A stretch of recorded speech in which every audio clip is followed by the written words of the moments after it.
This is AP1 Review Chapter 10, Simple Harmonic Motion.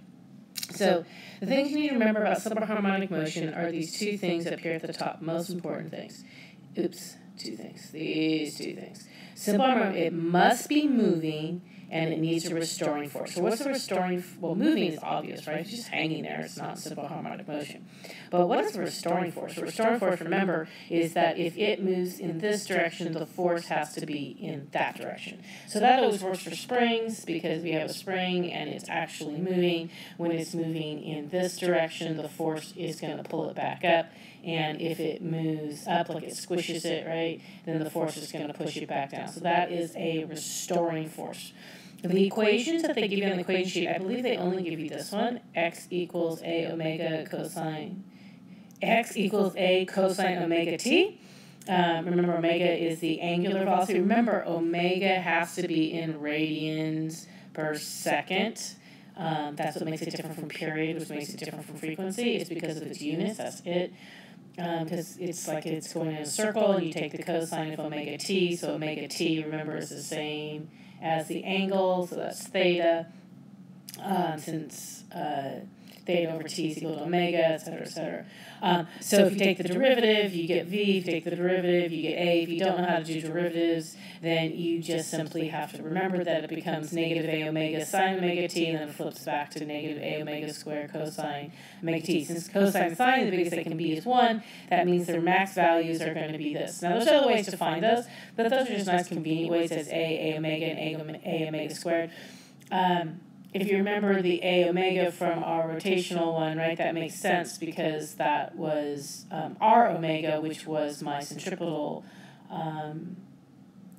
this one was r omega squared, which was our centripetal force, right? But it's true for circles, springs, pendulums. You can use it any place, anytime you want. For Hooke's law, it's not moving, right? It's just a hanging thing, right? So here's my spring, here it is, and it is not moving. It is just hanging there. And so there is a force downwards due to gravity, which is mg, and there's a force upward due to the spring force, which is kx. And so you can simply set them equal. Mg equals kx if you hang something on it to figure out what the k, oh my goodness, that's kx, that's mg. To figure out what the x is, or sort of the k is for any particular spring. X is the displacement from equilibrium. So equilibrium in this case would be before the thing was hung on, and then it stretches down a little bit, right? It stretches a little bit when you put the mass on there, and so this little part would be my x. We've got that down. The thing that I don't always remember to tell, k is always constant, right? It's the same for the spring. But if you cut a spring in half, we talked a little bit about this, but just so that you remember, then the k goes up, it gets more stiff. So if I cut it into 2 pieces, then it doubles the k. If I cut it into 3 pieces, then I triple the k, etc. It can work for any object that behaves like a spring. So sometimes it behaves like a spring. So then you say, oh, okay, then I can do F equals kx. And it does not work if the object of the spring becomes deformed. It can't return to its original state. So if you deform it, it is no longer a spring. Periods and frequencies. So you need to keep these all straight. They do give you the periods of a pendulum, and they give you the period of a spring. So they put a little p on it, and they put a little s on it. And then you just have to know how to convert them from one to the other. It does give you this equation. I think it gives you this one. I don't think it gives it to you in this format. I think it gives it to you as 2 pi, omega over 2 pi equals f. But I always do that one upside down. I like it better because I can't do 2 pi f upside down. So that's just a way to convert them. So remember, t omega, so t is the period when you do it in seconds, and omega is the frequency when you do it in radians per second, and f is just a simple frequency when you do it in 1 per second or hertz. So you just got to read the question to see which one they want, because you can find any of them, right? And then you just convert them, but you got to make sure that the units are the units that you wanted, radians per second, hertz, or seconds. For a pendulum, the period is 2 pi square root of L over G, so that means if you have more L, you have more time. So the longer the pendulum, the slower it takes. And then, of course, the frequency would be backwards from that, right? So the longer it is, the higher, the lower the frequency, right? Backwards. I just said it was backwards. For springs, If you have more mass, it's going to take more time. And if you have more K, it's going to take less time. And again, if it's looking at frequency, it's backwards. The only difference between omega and F is just the 2 pi conversion. But this is one that is kind of important, that if you force an object to vibrate at its natural frequency, you get something called resonance, and it makes the amplitude get really, really big. We're going to talk more about that in another chapter, but for now, just realize that, if you push a swing at its natural frequency, the person on it's going to go higher, right? You get a really big increase. We don't quite get why, but we will. Okay, so now let's look at conservation of energy and spring. So for a spring, remember that the total energy is always equal to 1/2 Ka squared, right? Because that's as far as you pulled it, so that's as much energy as it has, assuming it's not going up and down, right, horizontally, because you always have to pay attention to that. When it's in equilibrium, all of the energy is kinetic energy. So that's true whether it's a pendulum or a spring, right? So assuming, again, that you consider the ground. So if, let's do a spring, right? And this is the ground where GPE equals 0. Then it's a little different. Probably better, right, would be to put GPE. And you remember, you can always put GPE wherever you want. You could put GPE equals 0 in the equilibrium position, right? We could say GPE equals 0 there, and then you would pull it down and it would have negative GPE, and then when it would go up here, it would have positive GPE, in which case, right when it's in the equilibrium position, then it would all be kinetic energy. So you do have to pay attention to it. So if it's going, horizontally, right, like this, like the ones down here, right? So if it's on a spring like this and it's going horizontally, then obviously in the center there's no GPE and it's all kinetic energy when it's there, right? And then at the end points it's potential energy.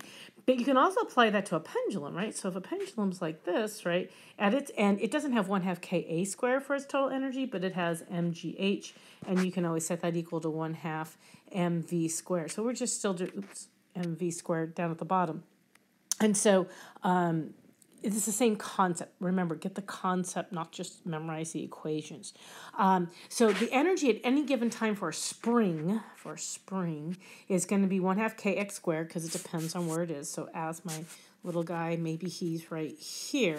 So if I'm at that point, it's going to be 1/2 kx squared plus 1/2 mv squared. Right? And there's no potential energy at that point. If it was this guy up here and I pulled it, down here, then it would be whatever, 1/2 kx squared plus 1/2 mv squared plus mgh. Just make sure to define where your zeros are, define where equilibrium is, etc., etc. So this picture down here is showing you the spring at different points, where it's saying this is my equilibrium, so that's my equilibrium point, so that's an unstretched, you have to read it again, so it's unstretched. Here it's stretched, so the total energy is 1/2 Ka squared, and there's no kinetic energy. And then the same thing when it comes over here, right, when it's down and totally squished, the Ke is equal to 0. But in the center right here, it's equal to 1/2 mv squared, because that's its equilibrium position. So many times you'll find that this equation is really useful, is it goes from this endpoint, right, 1/2 Ka squared to 1/2 mv squared when it's right in the middle. Remember, the amplitude is the maximum x, whereas x is the x at any given time. And then the last thing in the chapter talks about elasticity, which is deformation. So Hooke's law, which is F equals Kx, is one sense of this. F over A is equal to Y delta L over L naught, right? So the important thing is just getting the terminology right. So remember, stress is what you do to it. So that is pressure or force per area. Of course, the force per area can be perpendicular to each other or parallel to each other. The strain is what happens. That's the change. That's why it's always on the right. And then these are constants. This Y is these are constant, and they have different names, but it's dependent upon. So that's like the linear coefficient of expansion, and then the shear coefficient of expansion, bulk shear modulus, or whatever. It doesn't really matter. As long as you realize those are constants, and so those are going to be given to you, you're going to find them. When you're dealing with delta L for L naught, the F and the A are perpendicular to each other. So if I have an object that looks like this, then my area is this area in the center, and the force is being pulled like that. So those are perpendicular to each other. And this is my L naught, and then it stretches some amount, which is my delta L. Right? So that's the concept there. For shear, it's when you're trying to shear something. So maybe you have a nail on a wall and you're going to then look at, this is still the area, this part right here is the area of the nail. You hang something like your coat on it, and so it applies a force in this direction. So now they're parallel to each other, and then it's going to make it bend down like that, right, because of the shear force. So this would be my delta X, and this would be my L naught, right? So that's the shear one. And then bulk is the easy one, like maybe you have a balloon and you stick it under the water, and so then there's pressure all the way around it, right? And so the pressure is going to change the volume. So obviously the pressure is going in, so it's going to get smaller. So that's your delta V, V naught. You could calculate it. It's negative because it's squishing it in as you have more pressure. That's it.